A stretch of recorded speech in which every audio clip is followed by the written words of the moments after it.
What's up, guys, and welcome to another episode of the Court Report. We're going to go into the mine shaft and figure out what is going on with the Nuggets at home recently. Then we're going to go around the league.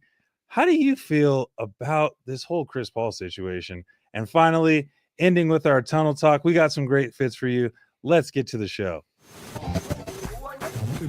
Hello and welcome in.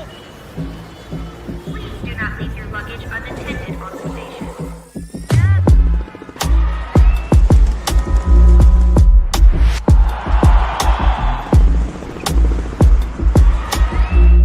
Welcome to the show.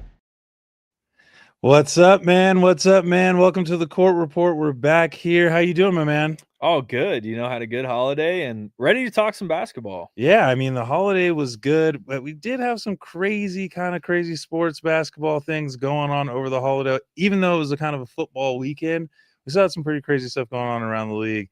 But let's jump into the mine shaft here and talk about our Nuggets. What's going on with your guys at home, man? Yeah, the Nuggets have a lot going on right now, and as a fan with high hopes for the entrance to the season, it's been tough to watch lately. This is basketball that's all too familiar for the long-term fans of the Nuggets. We've had obviously some great stretches, especially to start the year, but since CB and AG have gone down, it's just a big regression in the team. And so while we have seen some bright lights in Peyton Watson, and even I have to admit Spencer Jones Yeah. he's figuring out his role, and I wouldn't count him as a negative right now, but there's just a lacking right now with the Nuggets, and we've got to dive into that because it's a lot to talk about. We've got to dive into it because you actually, I like the word that you used right there, lacking. What we're lacking right now is energy. What we're lacking right now is continuity. And I was even saying on the offense end, but you brought it to my attention, it is mostly on the defensive end where we are lacking that continuity. And I think it does have something to do with not having a guy like Aaron Gordon and Christian Brown on the floor. I really think that is part of this energy where, like we talked about a couple weeks ago, the Denver Nuggets have a winning organizational mindset. They're coming in with a championship organizational mindset. And over the last few games at home, we're just not seeing that on the defensive end. And you're absolutely right there. So what are we missing there? What can you see that we can change? This is something that they have just really have to navigate here because we've already seen the ability that's been displayed this season. And there's not enough that can be said about missing pieces like Aaron Gordon, Christian Brown. These are pivotal pieces for the defense, specifically for the starting unit, but it affects the whole team, right? Because now with them out, we have to make adjustments, taking people away from the bench. One of the best quality defenders off the bench is Peyton Watson. He has to start at this point. He plays a very similar role to what Aaron Gordon provides. He's fit very well into that starting lineup. And even Spencer Jones, that's his role, is a defensive player. So now we've missing two key, probably arguably the best defenders off of the bench. Yep. And that's tough to adjust to. And Yeah. one thing that I really am at least positive and hopeful for is even through all this mess, the Nuggets, as of today, now still maintain the number one offense in the league with the highest efficiency rating in history for an offense. So that is not the issue. No. The offense is at least getting it done. We're seeing over 120 points tonight. If you can score 120 points, you can beat a team. It's about finishing them on the other end and not letting these runs pile up. And I think we're seeing more and more of that. So as much as I don't want to blame Adelman, it starts with him because the adjustments have to be made. They play a zone defense pretty frequently, and it's just not working out. At least with the lineups that they have. We went from a top 5 defensive team now down to about the middle essentially of the defensive end. Like and 14, yeah. And it's an extremely important component to winning games. Yeah, absolutely. And I think we heard Adelman say last week in an interview after the game that if I need to play more players, then I'll need to play more players. And I think it is starting to get to that point where you need to kind of stretch out that rotation. We're seeing guys that were bench players, were kind of players that were niche area type of players where you bring them in, they give you minutes, they give you those run where you kind of can supplement them for what they do. But now these guys who are bench players, who are coming in, reserve players, are getting these extended minutes. And in those extended minutes, what we're seeing is flashes of what they can do, but not consistency on what we need them to do over a period of time. And unfortunately, with the injuries that we do have, it's 6 weeks, right? It's like almost 2 months worth of missing games. You have games 2-3 times a week.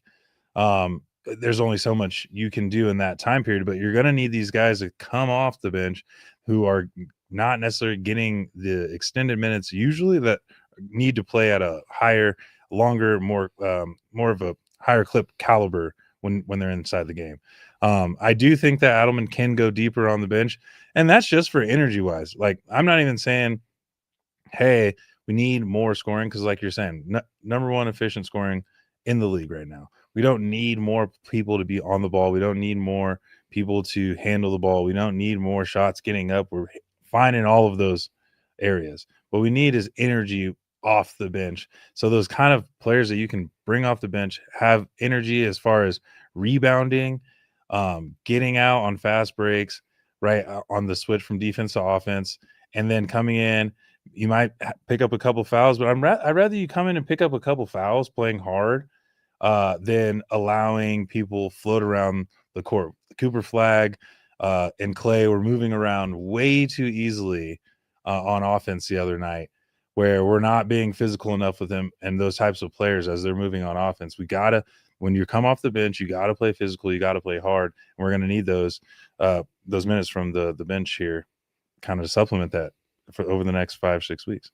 Yeah, and now that we see Murray went down in the previous game, so it hasn't necessarily been announced. I hope he's okay. I haven't seen anything I in think the they said injury 4 report. starters were on the injury report right now. So. Yeah, we have a game tonight against the Pacers, so it's a tough stretch to go through. And I think what you mentioned about the bench needing to be adjusted is completely accurate. Right now, we see a guy, Zeke Naji, playing. Yep. And I just don't.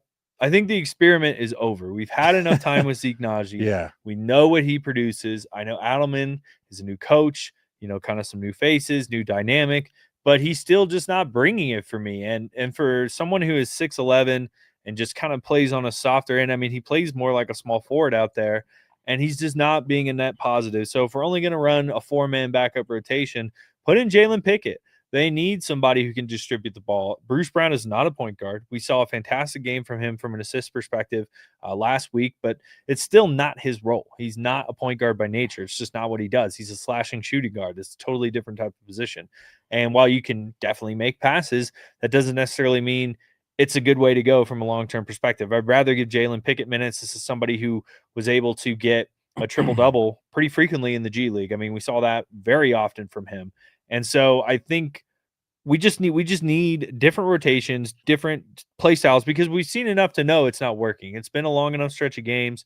The Spencer Jones whole experiment has actually worked out. I think that he's looked all right. We'll see how he does from a consistency perspective, but the confidence is there, and he's looking more comfortable in that role. So I think that if they are willing to make some changes, which it needs to happen, maybe potentially getting Deron Holmes in there alongside Pickett, extending it out to a 5-man rotation instead of putting all the defense or the bench pressure on Tim Hardaway Jr. and Bruce Brown, because that's where it's at right now. And Valanciunas, I would love to see him get more aggressive on the offensive end and have more plays drawn up for him. I think the problem with his scoring so far is we're just giving him the ball and expecting him to kind of create something out of it. And that's not his job. His job is open mid-range shots, occasional threes, and paint presence. That's what he does on the offensive side. And it's really hard to get the ball to him underneath the basket if we're not making plays for that. So I'd like to see his scoring get up above 10 points per game and bring in some more defensive presence with Holmes and Pickett. I think that that's just a better overall bench lineup that could serve a more efficient purpose than we've seen on the defensive end. And like you said, bring that hustle, bring that energy, because the Nuggets need it right now. They absolutely do. They absolutely do. And I think you make a good point. With a player like Pickett, he's got to get more minutes, but he's got to understand his role when he's in there. And that is to bring pressure, play defense, and bring energy to the team in a very limited role, right? He's got to understand that. And those other players, you know, that are young and that are being asked to do more. They've just got to kind of take that role on a little bit more, have a little more pride. It was good to see. Well, not good. Well, it was good to see Najee get in. It's bad to see his performance, which I think could be something to look at as we get into this part of the season where, trades start coming up, bringing in new players, bringing in people who might be able to fit the role. That you bring up a good point there, because they might need to bring in some more of that big man size, just energy to go along side with what they have, with Vooch and obviously Jokic, or Valanciunas, sorry.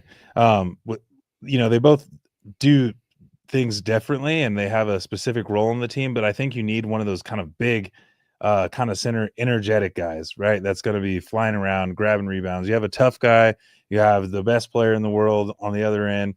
I'd like to see maybe another bigger guy, because I think we're missing that with Aaron Gordon, who's a big guy, who's an energy guy, who's going to get rebounds. Obviously, his offensive side has improved a lot, but you're missing that kind of power forward that's going to come in and be really energetic and bring that extra size to the team. That Valanciunas is. That's not his role, like you're saying. That's not his role. You don't set.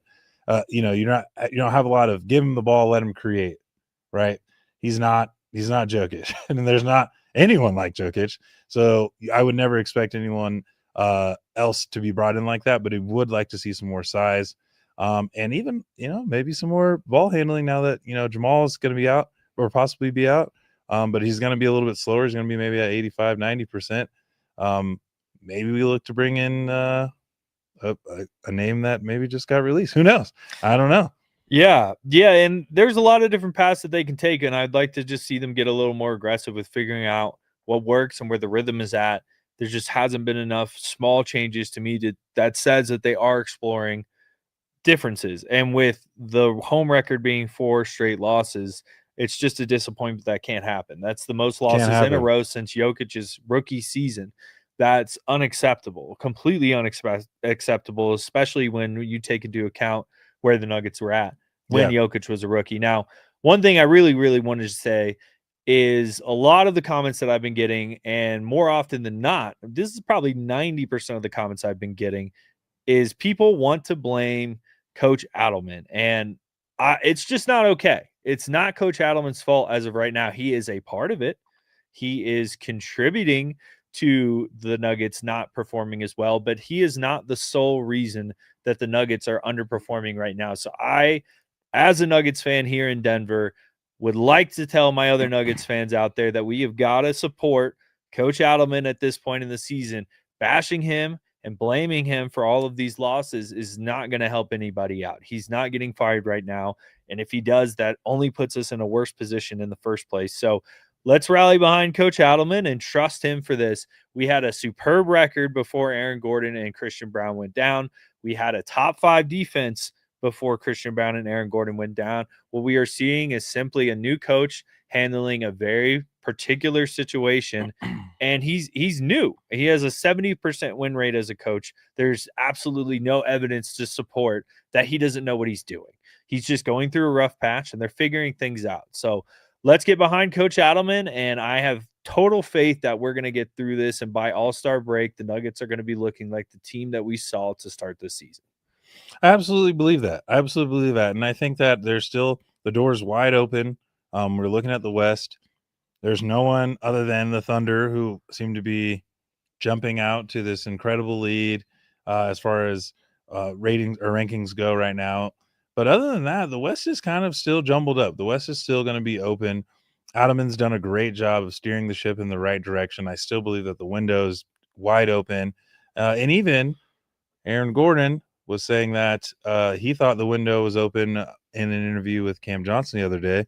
And we have a clip here where he talks about what they're going to need just from their starters and what they can do. But I have a clip here from Cam with Cam Johnson. And brother, the best advice that I could give you is a cliche, but it's stone cold facts. Just be Cam Johnson. Be yourself. That's it.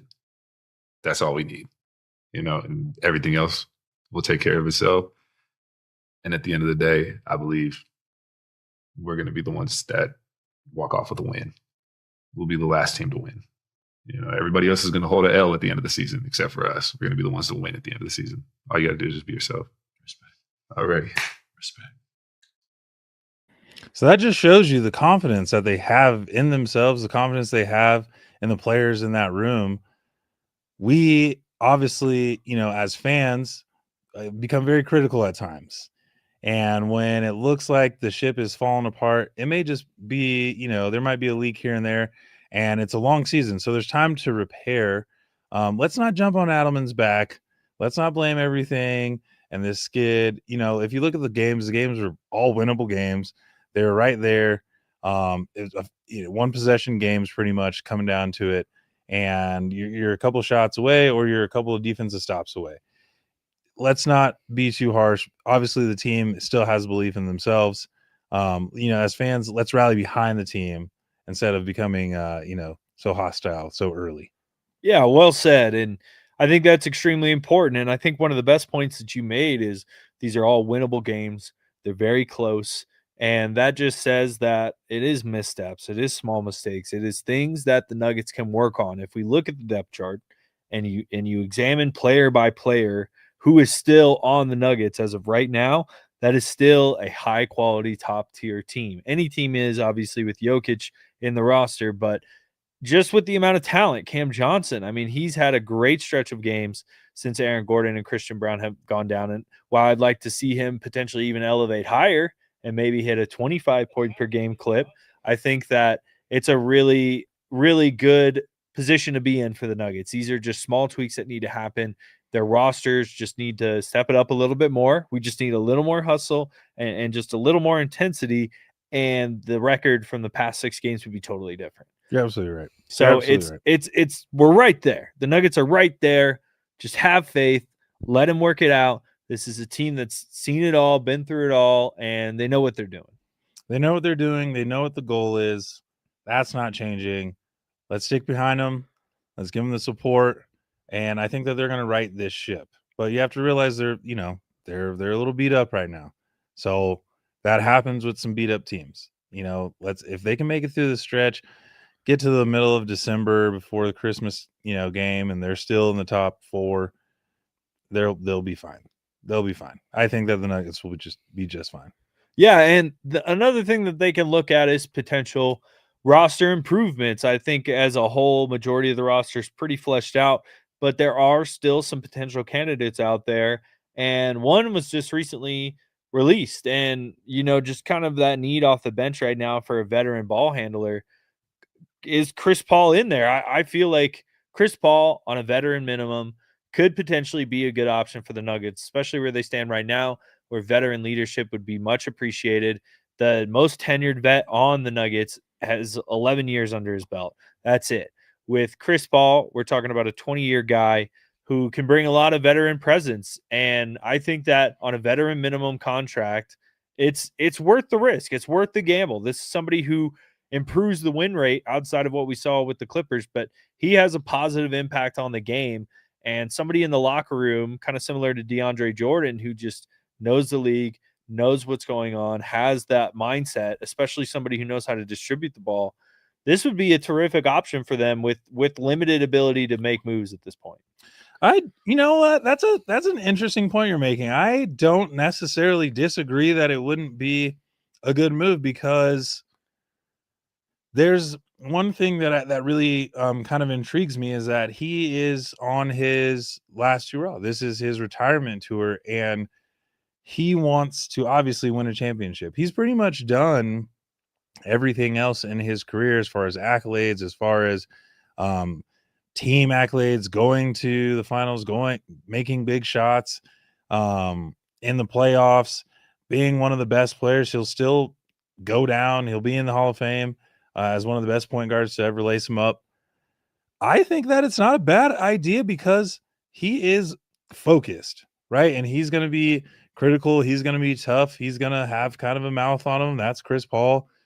He's going to be a rough, tough guy. He's going to probably bring intensity into practice. on those days when he comes in and really wants to get after it. He's gonna, if the team's kind of sliding like we see at home, he's probably gonna have something to say in the locker room. I don't necessarily hate it. Now, I think there'd have to be some really serious conversations on what's your role here, particularly when the starting five comes back. Are you going to be the leader off the bench? Are you going to come in and run the second unit? What does that look like? Because on paper, I feel like it makes a lot of sense. Now, I feel like we're saying, like we just saw a clip of Aaron Gordon, Cam Johnson. It seems like the team is gelling and has this camaraderie already built within. Does Chris Paul or bringing someone in like that is kind of a bigger personality change any of that up? Yeah, and I think that opens the door for a lot of different questions. And I think it's time now to switch up and head into Around the League, Let's where go we around can the- discuss the bigger picture of the Chris Paul situation. As most of you know out there, Chris Paul was very oddly and randomly released Abruptly during an away game by the Clippers, by the franchise that he spent the most time with, and they just cut him out. They just kicked him to the curb, and he's announced it's his last season. So I have a lot of questions about what went down. I mean, what are your thoughts on this, DC? It's a pretty interesting topic and definitely out of the ordinary. It's definitely out of the ordinary, and I definitely have some thoughts about this. So, I think that this just shows how inept and badly run the Clippers organization is. It's a joke. This is the second Hall of Famer that chose to come back and want to retire with your organization, Hall of Famers. And you decide to not only get rid of them in an unprofessional way, or in at least a way that's undignified, you found a way to make it embarrassing, news headline, and now you guys end up looking more embarrassing than Chris Paul. This is just what the Clippers do. This is how bad the Clippers are run. This is no surprise from the Clippers organization, because they are the Clippers. They are the little brother in LA. They will always be the little brother in LA because of things like this. They can't ever get it right. And the fact that you had a Hall of Famer come back, there was nothing really exciting for the Clippers to be excited about already this season. They're the oldest team in the league. Then you have a Hall of Famer say, you know what? I'm hanging it up after this year. I want to retire with the Clippers. We had a great run, the best years that they've ever had in their organization. And then the middle of a road trip, you get told by the GM, we're parting ways, we're dropping your contract. In the middle of a road trip, you're on the road with the team, right? It's not like, oh, hey, you know what? We're going to fly back home. We're going to have a team meeting and let everyone know. No, this was like on the road. He gets a text. He texts the coach, Ty Lue. Ty Lue refuses to talk to him. He says, oh, I don't want to talk to you. What is that? What is that? I've never seen this happen like this. Yeah, and it's sad. It's really sad. There's a lot of ways you can do business. There's a lot of ways you can disagree, but to take those actions the way that they did, it's unacceptable. It is unacceptable. Now, do I agree with their releasing based on some of the information that's come out about how he was handling accountability, how he was getting frustrated with teammates, front office, coaching, and he was taking that whichever way he does? Sounds like he was getting a little heated and maybe unprofessional. Sure, that's a discussion. If there's But it personal points shots, to right. an emotional decision. This is an emotional decision made by $1 billion company. And when you have that thick of an organization, that many personnel involved in making a decision like this, it's just not the way you do things. And the NBA is, as a whole, is switching to more and more cold-hearted business with very little attached to it. They're just cutting people off, not really caring. It's all dollars and cents nowadays. And I don't particularly like that. I think there don't is like it at emotion all. involved. That's what gets your fans excited. That's what gets people to want to play for your team, is the emotion factor. And if you try to operate your business without emotion, it's going to spill over to the fans. It does that. I know there's a ton of people upset about how they handled that. And now the Clippers have an even worse image than they already did. Absolutely. And I think there's like a thing in sports too. I think this goes across all sports, anywhere, no matter what level. taking care of your legends. Taking care of your legends, people who've really poured into the game over all these years. I mean, I don't even know how much money having Chris Paul's name on the marquee has brought in for over all the years that he's played. He was a big name for a very long time. Still a legend in the game. Like I said, he'll go down in the Hall of Fame. But I think that you think about, even the way they treated Blake Griffin when he was like, I want to stay here and just retire and do my last year. Oh, actually, no, we're going to ship you off to Detroit. Just the disregard for what they've done for the game. And I think that goes across all levels of sports. You should take care of your legends on their way out. If they're saying, you know what, I'm finally hanging it up. I've given this as all I can. I've given my all to this sport. I've given my all to this city or these cities. You go, okay, you know what? Let's give him, his last role. Maybe he's not going to have the biggest role. Maybe he's not going to be playing 35 minutes a game. Okay, yeah, we understand. He's on his way out. But give him the dignity, I think, and that goes across any sport. Give them the dignity to go out the way they want to go out. Others, like football, it's a little harder. It's hard to say, okay, this is my last year, and I think that's why we don't see it as much. But you let your legends go out, even though however controversial they may be, right? You let them go out on a high note, and everything else can come out and come to light. And I think maybe we're seeing a different kind of NBA now, right? Where I think it was very common to kind of have those heated, hot, loudmouth guys in locker rooms in the, say, 2000s, 90s than now, where it's more, everything is kind of going to come out. People watch what they say. People watch how they act. And like I said, I don't necessarily know if I like it as much as I do the old school way. Yeah, and just how unprofessional is that to take somebody? I mean, even removing the emotional factor, you take Chris Paul. I mean, I don't even know if they did this in person. And it doesn't sound like they call him and they're like, you're done. Who operates a business that way? I mean, what you do especially with somebody who's given so much time to the organization, you wait till they get back, you call them in, you bring him into the office, GM or whoever, you sit him down and you go, Chris, look, team's operating this way. Got a lot of issues to work out. This is what we've seen from you and what you feel like you've been contributing and how you fit in this dynamic so far. And we just don't agree with how that's being handled. We think it's just not a good fit for our organization. We sincerely appreciate all the years you gave us. Have a great day. We're releasing you. 1,000 times better. 1,000 times better. Give him an explanation. You still get the cold-hearted, hey, it's not working out. You got to go.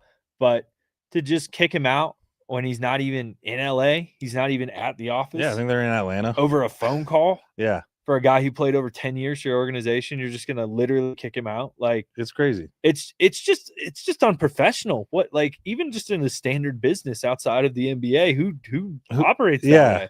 Yeah. I mean, it's just baffling to me when you deal with such money, such high level executives. These are people who've been in high level positions their entire career, leading tons of people at the top of their field.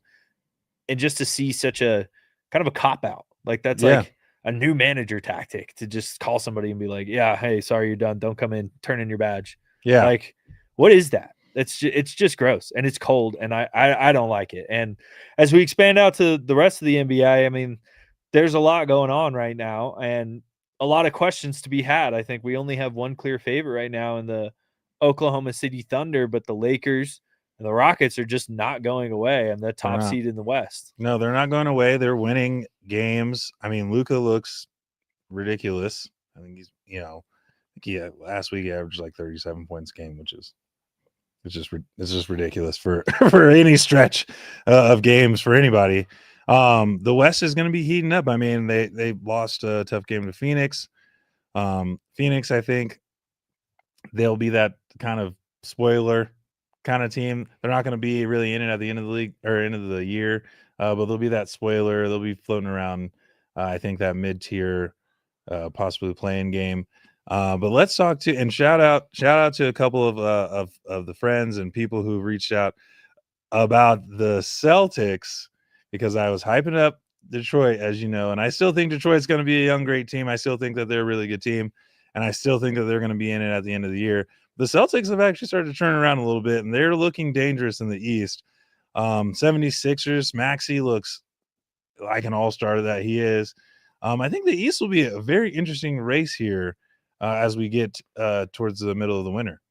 Yeah, and the East has a lot of opportunities available for them right now. It's one of those conferences where 1, 2, and 3s most years are kind of already figured out, but it's just got so much turnaround, so many things going on. It's not quite as clear of a picture as the West is. And the Celtics are turning it around, but I just think overall they lack the depth, but they have the coaching. So there's a lot that goes with that. Mazzulla does a fantastic job over there. He has a very unique mindset and approach when it comes to coaching, but I think it instills a really kind of a tough attitude to his team. And we've seen that with the Celtics. They're displaying some real toughness right now.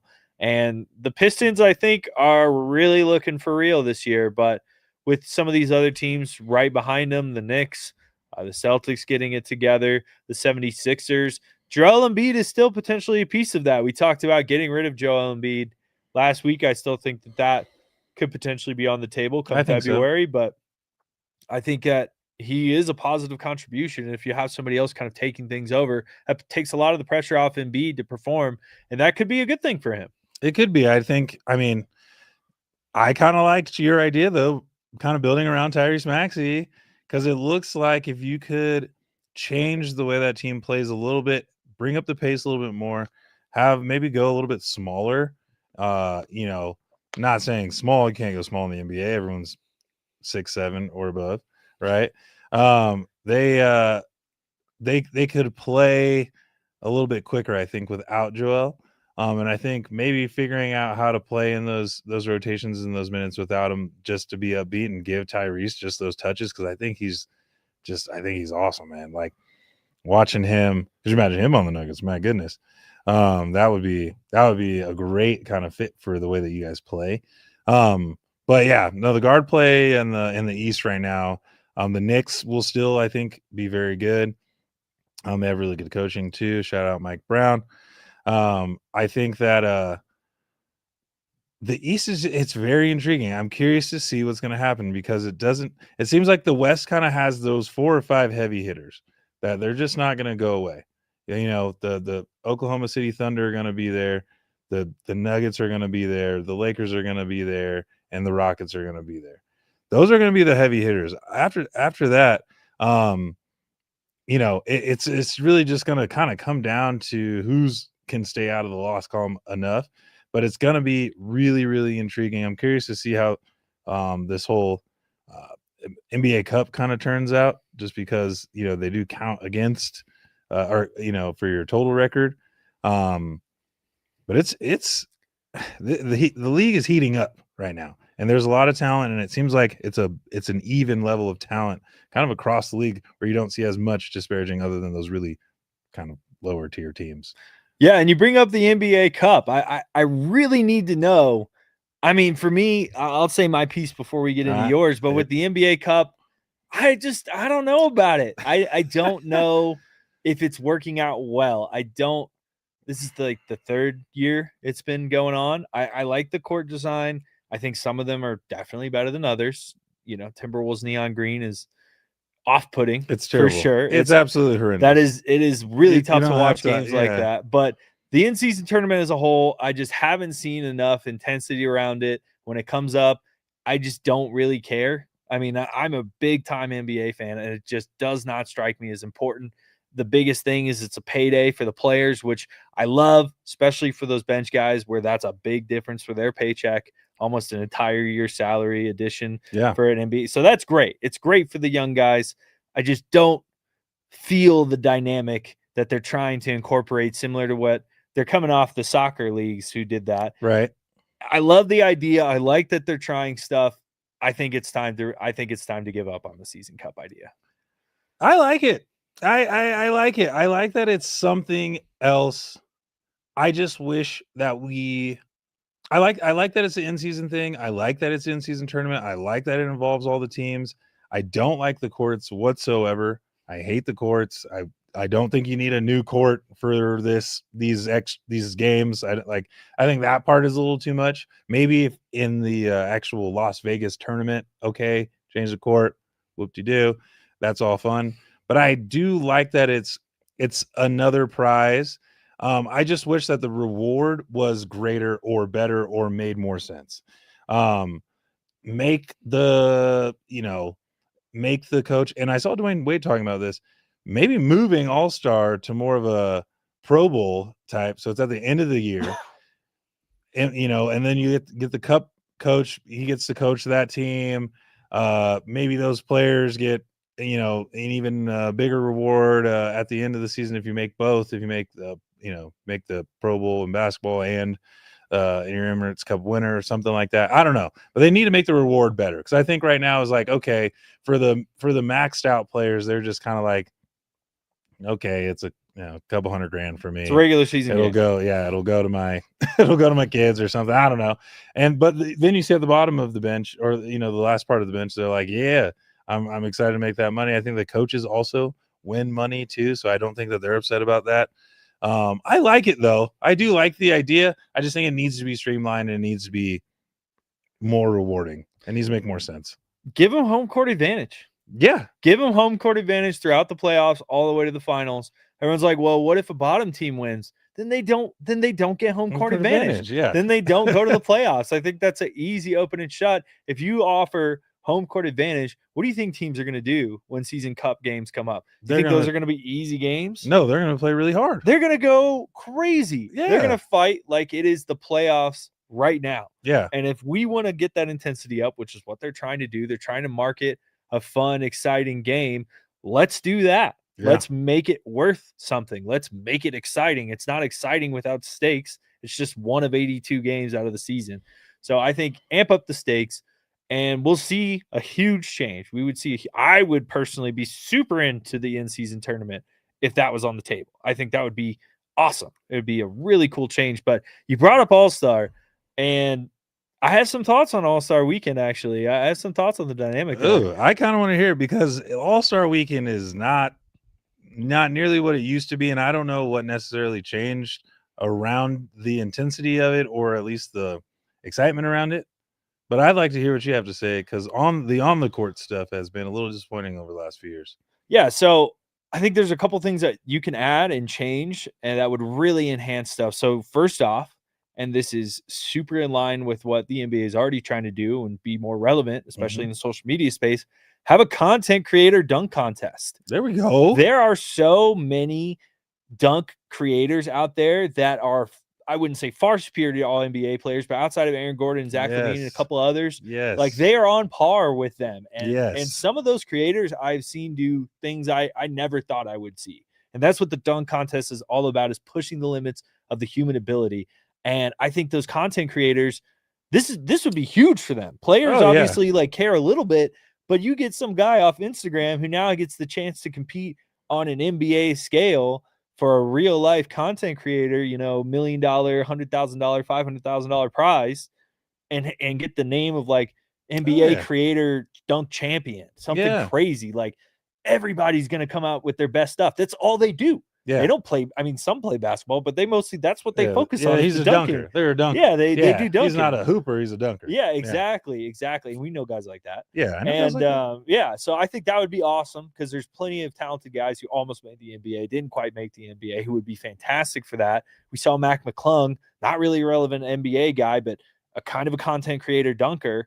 I was there in person. Him jumping over that car was crazy. All the other two dunks were crazy. The energy in the building was nuts. I was at that dunk. I like what he's done. I like what he's done for the dunk contest. Actually jumping over the car instead of the hood of the car. He brings energy and excitement. Yeah. And I like that. And that's what I think that whole weekend needs. And I think that's what you're kind of saying with the creator dunk contest. Bring in more viewership through those exciting moments than just like, okay, this guy can do a 360 dunk with two balls. Like, sure. But Mac McClung, let me bring out the cars. Let me bring out I don't know. He brought like stacks of people.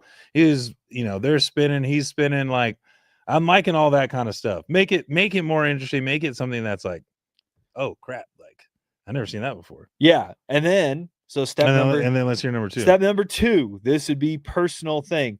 Nobody watches the skills challenge. And even if they do, it doesn't mean anything.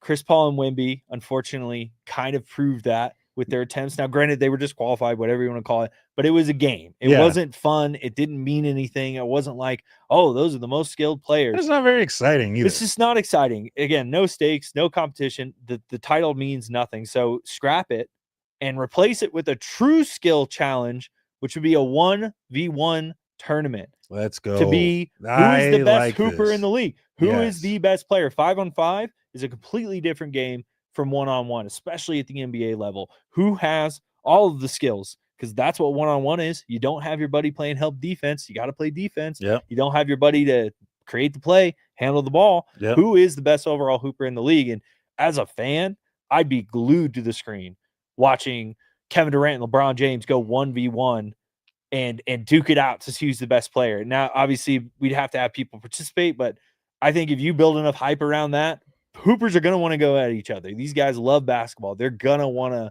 test each other out, and I think this could be huge. Dare I say this, if they had a one-on-one competition with all-stars who make both teams, a one-on-one competition, I think that would get more ratings than the game. I think it'd be a higher rated event than the actual game. Because like you said, who wouldn't want to see their favorite all-star go against their other favorite all-star or their favorite player?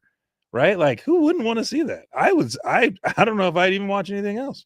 So I'd say, well, we'll figure it out. Who's the best right now? We're going to watch right now. And I think we'd be surprised to see how good some of these other players are at things that they do or that they don't get asked to do on a nightly basis that they're good at, and how good just NBA players are.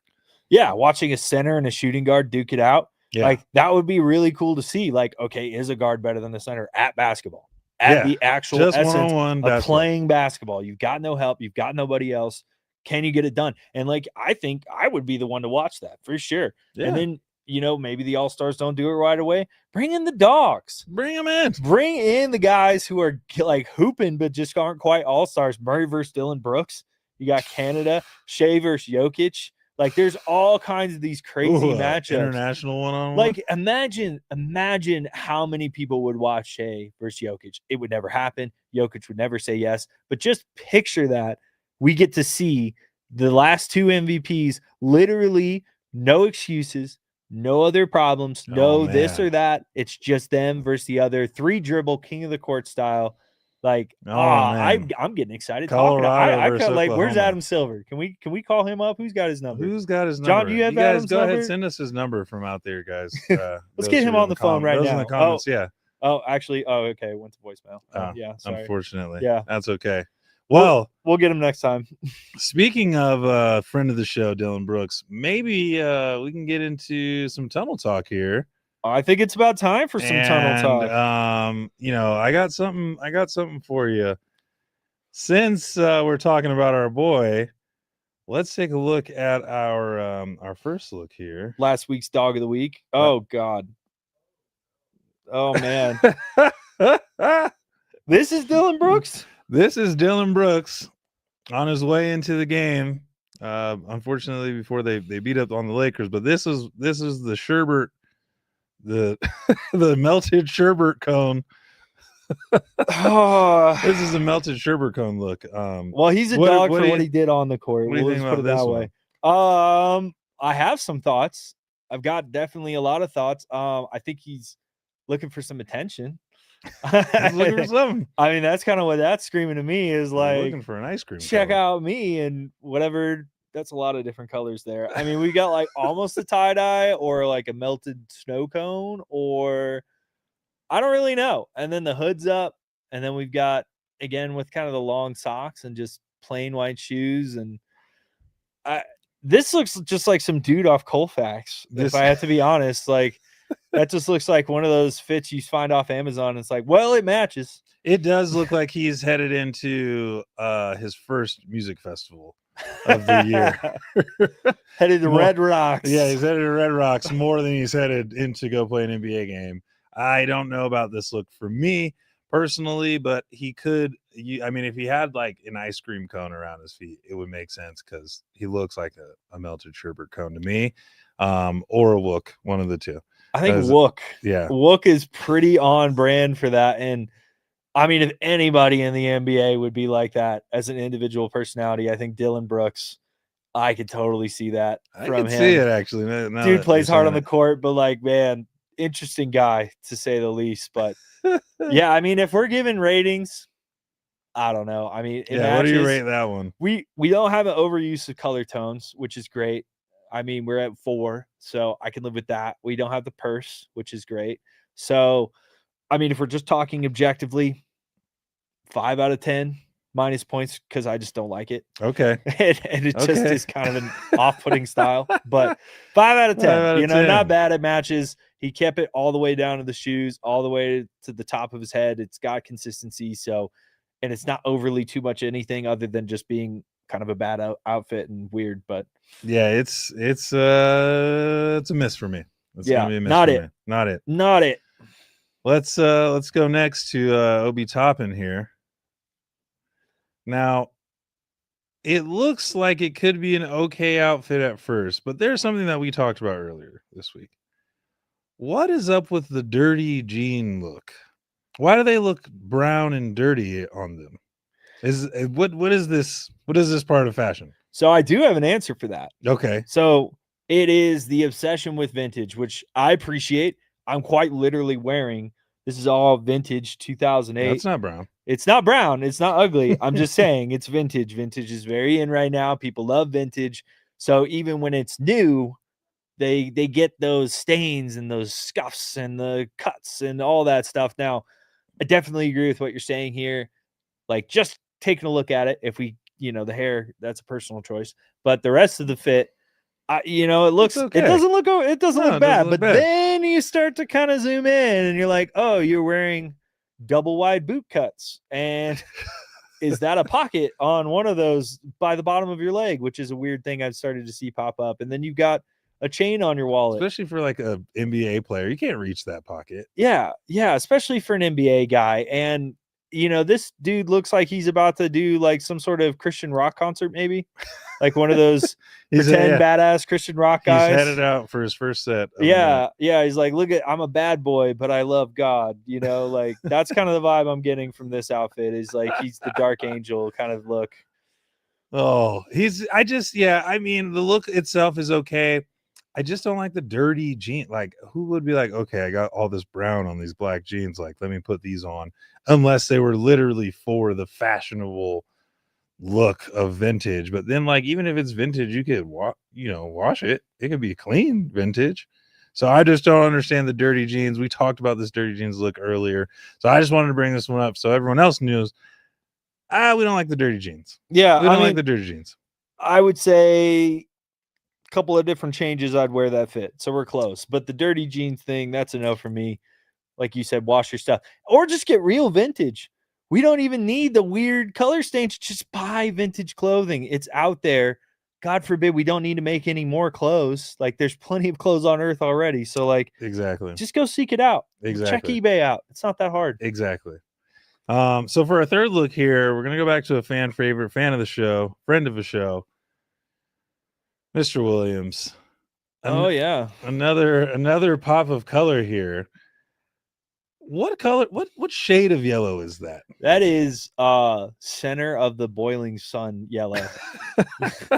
that is evaporating my eye yellow. It's hard to look at even on the screen at times. It is glaring. It's glaring. It Yeah. is a glaring yellow, and he's got his purse. He's got his purse. He's got the bag. What is this thing with these purses? They're getting the bag, man. What's the I difference? don't know. That's what the kids say. That's what the kids say. What's Yeah. in the bag? Go What's- get the bag. Yeah. But no, get a bag. You don't need that bag. You don't need a purse. Yeah, I don't know. It's a place to hold your stuff. But even outside of that, one of my big pet peeves, Look at me, I'm especially in the squinting my eyes fashion just to world see right it. now, is camo pants. Camo pants do not go with everything. Can I please just be super clear on that? Like if you're gonna make the choice to wear camo pants, especially like 80s movie camo. Like that's like This is something A-Team. Arnold This is Schwarzenegger. A-Team, Yeah, it's something like Arnold Schwarzenegger. It's like costume camo, even. Like they're not wearing that kind of stuff outside of like Vietnam, like jungle, like deep jungle stuff. Like it doesn't go with everything. Why do we have a glaring yellow thing and then camo pants? Wear a forest green hoodie. That'd look better. That'd look a lot That'd better. look better, That'd look a lot but better. this looks like we've seen this a lot with the NBA. These stylists need a reality check. These are two outfits mixed together, and it's not working for me. It's not doing it for me. That's a no. I don't care. This is an outfit where you have to tell me how much it costs, and that's not a good fit. No, he wears a lot of color. He had the pink shorts last week. He's got this yellow top and these ridiculous camo pants. Although I do like camo. I got some camo pants myself. I like camo. I don't like it with glaring yellow sun shirt. Yeah, That's a lot. That's too screams much. like attention, though. He wants again, attention. yeah, I mean, like And the center of the universe right there. And speaking of someone who wants attention and sometimes gets all of ours on the show, we got your boy. Oh, We got your boy. I am sick of this dude. We got your boy. What do we call this outfit? It's like an 80s vibe going around. I don't know. Yeah, but I mean, this almost looks kind of like, it gives me like Wesley Snipes vibes with the glasses. Surprisingly enough, I don't hate it. My biggest complaint is the sizing of everything. Like, we trimmed that up, tailored up a little bit. You've got a quality fit there. Like, I don't think I'd actually wear something like that, but the color tones I'd wear in that style. But it's I the don't bagginess. think you'd wear that at all. It's I the don't think you'd wear that. bagginess. It's the bagginess, dude. Like, it's just too much. Like, he's just filling a lot of space with that outfit right now. He looks like a giant pillow. He looks like a futuristic pirate, is what he looks like to me. A techno pirate. He looks like a techno pirate. Well, and why does he always have gloves and Matrix sunglasses on? Okay, now that's a real question, actually, because that's the only consistent factor we've seen with this fit. Yeah, it's got these gloves and the Matrix glasses. I don't know what's going on with these boots. Is the jean into the boot? It might be a little tucking going on there. It might yeah. be some It's the tucking. I don't know if it's like bagginess. a wax on the bottom of You got to tuck them. Yeah, you got to tuck the cuffs. Yeah, but you can't tuck. I mean, you can't tuck super wide baggy jeans into boots. It just looks like a pirate. You look like a pirate. is what you look like. Swashbuckler. He's a swashbuckler. Yeah, that's wow. exactly what he. That's That exactly. is. What, He's stealing fouls. he is.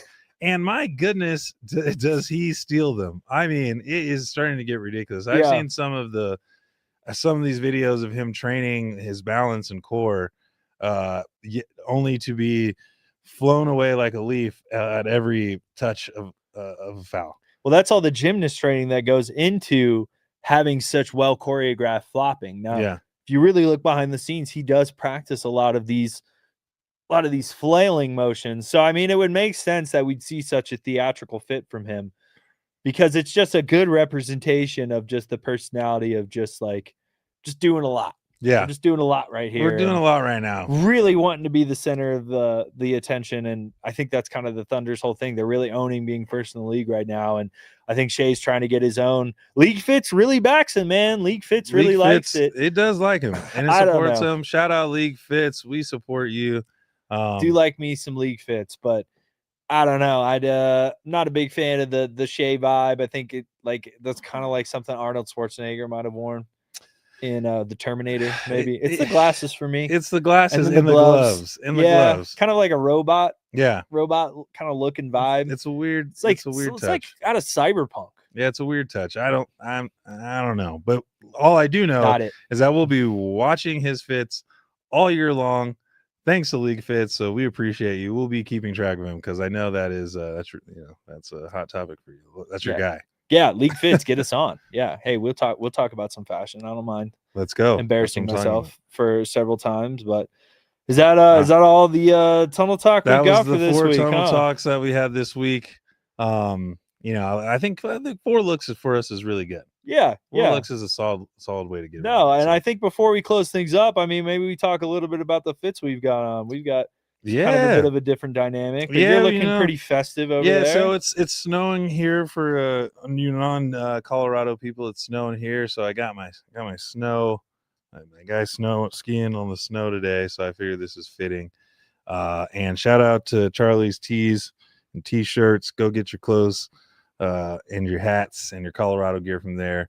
We gotta love it. Got the Nike fits on, Nike shoes always, but 360, 361, waiting for some more shoes. We'll get them on the show and we'll rock them when we get them. So appreciate the love already, though. Yeah. So let's check out your fit here. Yeah. Well, right now we've got the authentic 2008 Western Conference All-Star fit going on here. This is Allen Iverson. So this is a hat from 2008 along with an authentic jersey. I really like these older West style. Now, there are some Nuggets fans out there who are going to recognize how much this looks like one of their most OG jersey fonts. So this is one of the reasons why I really liked it. This is back when they still were putting like patches of the other team on the back. Just a lot of cool design. And then if we zoom out here, you can see that I'm wearing these Jordan 1s that really showcase that nice red color of the Western Conference teams. So I really like the dynamic of this outfit because you get a good match all the way through, but you're also still able to sport some vintage and get a cool like modern look with it as well. Yeah, absolutely. You're looking good. I like the shoes a lot. Really like those. Like the jersey a lot. I'm still collecting. It's gonna take a while to catch up. Yeah. But Those of you at home are gonna have to count until I repeat an outfit. That'll be a challenge for you all. We'll see how long it's gonna take me. yeah, it's gonna take a while. So I'm thinking like 50 episodes before I gotta repeat a fit. that's good. I'm gonna see how long it takes for me. I gotta look. We'll Yeah. see. Oh, I have Well. to see. We're out of time though for today. We are out of time for today. We appreciate you guys checking in. We'll see you guys next week, 3 p.m. on Gorilla Sports. Thanks for watching the show. Have a good weekend.